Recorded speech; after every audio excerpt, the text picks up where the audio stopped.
And welcome to the top 10 thrift finds of the last 12 months. Excited to show you this list. We've dug hard in the trenches to find this stuff. A quick note about the list though, it's not necessarily in like top 10 order. This is just our top 10. Some of the top, like the very tops will probably be, you know, our absolute favorites, but generally speaking, they could mostly be interchanged. These are stuff we've found in the last 12 months. I think dating back to approximately beginning of last summer. So I'm excited to share with some of these finds. We've done a video like this before, and now we basically have a complete update because we've found some pretty amazing stuff. In fact, I would say that we found the coolest stuff in our history in the last 12 months. So let's get to the list and you can see what I mean. All right, this one is vibrant, colorful, wild, very 80s. Yeah, I'm talking about Coogi sweaters. Love finding these in a thrift because you can see them from a mile away. Anytime I see that, you know, beautiful pattern, those wild colors, it always gets me excited. Found these two in the same town in thrift stores like down the street from each other. Within about a week of each other too, so it was actually pretty cool. It felt like I was just in a Coogi lane constantly. In fact, these are the only two Coogis I've ever found, ever, in my thrifting career in the last 3 or 4 years. But they came in a small little window and I'm happy that they found me. I'm happy that I found them. Really awesome stuff. These are fun to find. They're rare. I think, from what I understand, they're almost all unique. So every time you find a new one, it's just completely unique from any other ones you found. These are really cool, particularly the one that has like animal and heads and snakes and stuff. I just think that's like the coolest thing and so rare, so sweet. All right, this next one looks dingy, looks gross, and you don't know why in the world would it be on my top finds. But check this out. This is a Polo Sport leather jacket. Yes, it has some blemishes and stuff, but I just thought it was the coolest like combination of distressed, dirty, biker, the color on the leather is just so interesting, and it ended up selling for a pretty decent penny. I was sort of surprised that I could get as much money as I did for this jacket. And again with the Ralph Lauren, this time Polo Ralph Lauren, not a men's leather jacket but a women's wool parka jacket. If you notice, this is the Aztec print that was extremely popular in the 90s and has still remained very popular today. Love finding this stuff too. I've only ever found one, and it was this particular jacket. And it was a day that I was sort of depressed in the thrift because like couldn't find anything, and went over to the women's sports coats and bam, there it was, sticking out. Very obvious, very plain what it was. I knew it before I even touched it or even pulled it open, but yeah. Love finding this one. Now this one has a little bit of a story to it.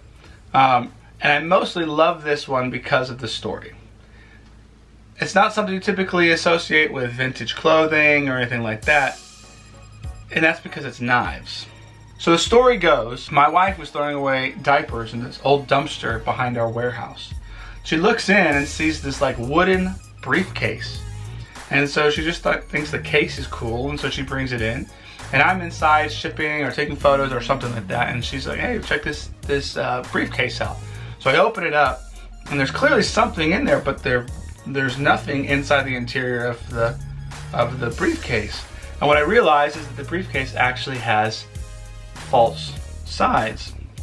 So I pull off the false sides, and there on both sides in this briefcase are a dozen or so, maybe a few more than a dozen, vintage knives like Case and some other companies that all like Bone Stag and some really cool knives that we ended up selling like $50, $60 a piece. So one of our coolest finds just because of the story, just because of how odd it was. Maybe someone stole it from somebody else and threw it in a dumpster. I really don't know, but I do know that it was a cool find.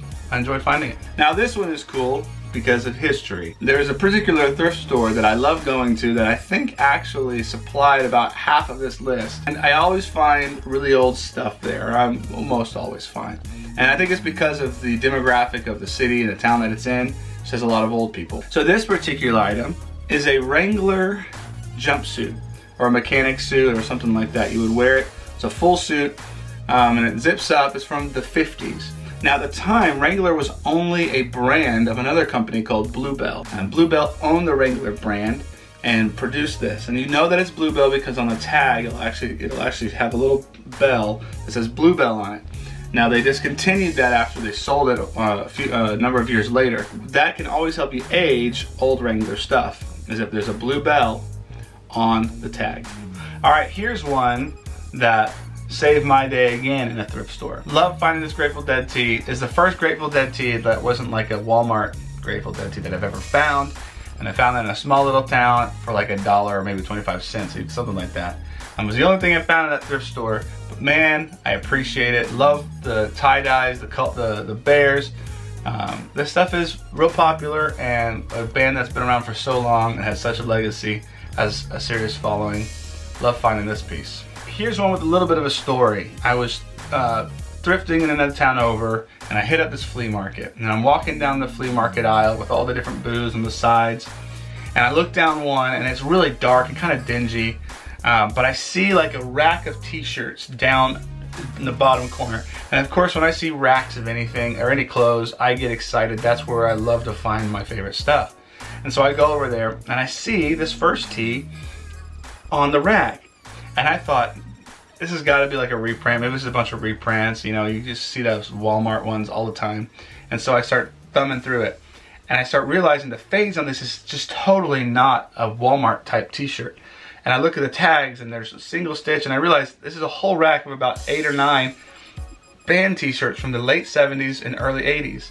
I mean, you had Blue Oyster Cult, you had Led Zeppelin, Heart, you had Bruce Springsteen. The coolest one I thought was the Thin Lizzy Chinatown tee. Just so many cool t-shirts all at once. I ended up paying like I think $10. They didn't actually have a price on all of them.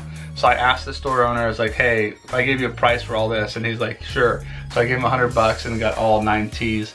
And super cool to find, love finding old stuff.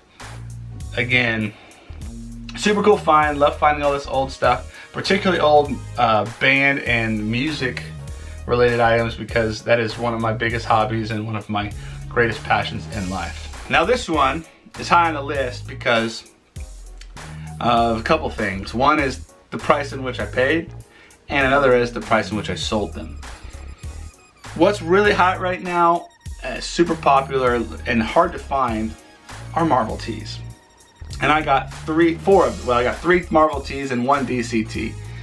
And I was just scrolling on Facebook Marketplace one day, and I saw this pretty poor photo of what it looked like to be older Marvel t-shirts.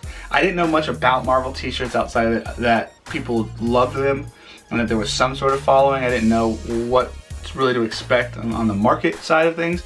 So I hit the guy up, jogged over there, paid him like $8 a piece for the t-shirts, and then I threw up some on my Instagram. Now that was a pretty rough idea because I was just kind of excited I had them, so I threw one of the ones up, the Venom one. I just threw it up on the internet or on Instagram, and suddenly I'm inundated with message after message after message trying to buy these things off me. And then they found out that I had more, I had these other Punishers, and no one was really interested in the Batman tee. And so I'm like trying to manage all this. I did not expect such a like buzz around this 1 or 3 tees. So I eventually settled on a price for all of them, and I was happy to do it. Happy to send these things on to a good home. They're super cool. I loved it. I love finding it. This is sort of what I live for, is those little things, is finding diamonds in the rough where people don't see value. I can find the value. So this is a cool one. Love finding it. Love selling it, even better, to be honest. And then yeah, it's definitely high on this list. All right, so for the only pair of jeans on this list is a pair of vintage Levi's. This was a thrift store find, one thrift store. I will never tell you where it is or how to get there because it is a gold mine for me.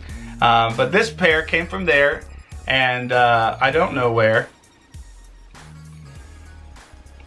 So anyway, I found this pair. I remember almost having a heart attack. My wife was there.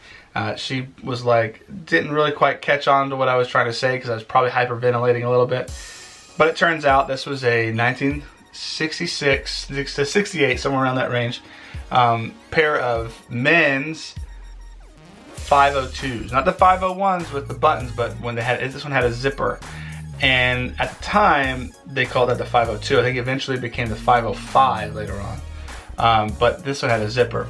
And so it was selvage denim, baggy, all the things you want to look for. And I was freaking out. I put it online a number of months later. I couldn't find a really good comp. And unfortunately, that was probably not the best idea. I saw, I think, something similar to it about the $200, $250 range. So I said, I'll just bump it up to about $400, $450, something like that, and take an offer whenever I get one. I started getting offers within 10 minutes. Decided, you know what, I should probably change the price. And as I'm about to change the price, I couldn't change the price for some reason. It was giving me errors. And it turns out it's because somebody paid full price. And of course, I'm not going to be upset because I turned, you know, a few bucks into hundreds. But you do always kind of wonder if you missed out a little bit. This is number one, and this is undisputed because it was the most interesting and one of the most exciting finds that I've found in the last year, and probably the whole time I've thrifted. So I'm scrolling on Facebook Marketplace again, of course, reoccurring story. But I'm scrolling through and I see this sort of poor photo down in a basement of a jean jacket, and the title says jean jacket, or old jean jacket or something like that. And of course, I recognized the design, so I knew what it was almost immediately. In fact, I don't think the listing actually indicated it was a Levi's, but I could tell from the design and from all the different the elements that I knew what I was looking at. So they wanted like $300 for it, or maybe it was $350. And so I contacted them. I wasn't really like, I would have probably given them $350, but I was gonna see if I could talk them down. So I could have sat there and haggled on the price, and I thought about it. But one of the things you don't really wanna do is you don't wanna haggle and then somebody who knows what they're doing comes along and just buys it out from under you for full price. So I wasn't trying to waste any time getting it for making a $100 offer only to have them consider it for a day, but somebody come along and just make a full price offer. So I said, hey, I'm not sure I want to drop $300, but is there anything you're willing to trade? And they're like, hey, yeah, project cars, old cars, whatever, we'd be interested. And I was like, okay, hey, I've got this old car that doesn't really work, that I was about to scrap. I had been planning on scrapping it for a couple weeks. And the scrap value was like $200, $250. And so I said, hey, you guys want this? And they're like, yeah, great, we'll do it. And so we work it out, we work out the trade. I remember holding the jacket in my hand, checking all the details, making sure it was authentic. And man, I was excited when all of it checked out. It's the coolest thing. So I got it just by trading this old car. And I hate selling cars. It's like I'd much rather sell clothes than sell cars. Just because you never know what's going wrong with it. You don't want to say something that's untrue, and I don't feel good about selling people a piece of junk if it's a piece of junk. So I was happy to trade this for a jacket. They thought they were getting a great deal.